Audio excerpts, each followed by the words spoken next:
Thank you, Madam Speaker. Comments? The honourable member for Courtenay-Alberni.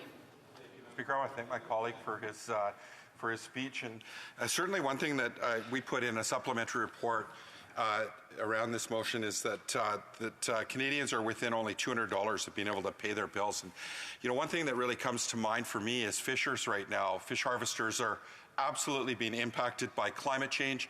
We're seeing how other industries, there's actually $360 million that help support those that have been impacted by climate change in the agriculture sector, also in forestry. And Madam Speaker, we saw a cut of 60% on the salmon harvesters on the North Coast, and absolutely no support for those harvesters.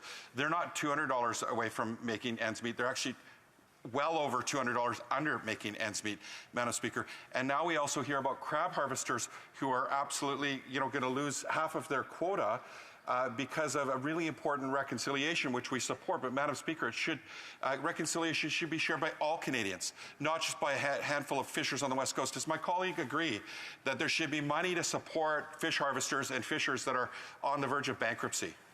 The honourable member for Simcoe North. Thank you very much, Madam Speaker, and I'd like to thank the honourable member for talking about this issue again in the House of Commons. Of course, it's very important that we think about our fish harvesters and those who are very close to insolvency.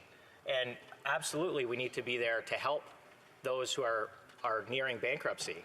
At the same time, there are Canadians from across the country who are very close to bankruptcy. So when we talk about increasing the cost of living through higher carbon taxes or higher taxes, period, it is going to push people closer to insolvency. Additionally, the Bank of Canada has said they're going to increase interest rates for the next number of meetings. So we can expect a much higher interest rate policy. Well, where are families going to come up with that additional funds? So I just would think that we should be talking in this place about how do we not increase the burden on families and really make sure that we can support them in the way they need. Thank you, Madam Speaker.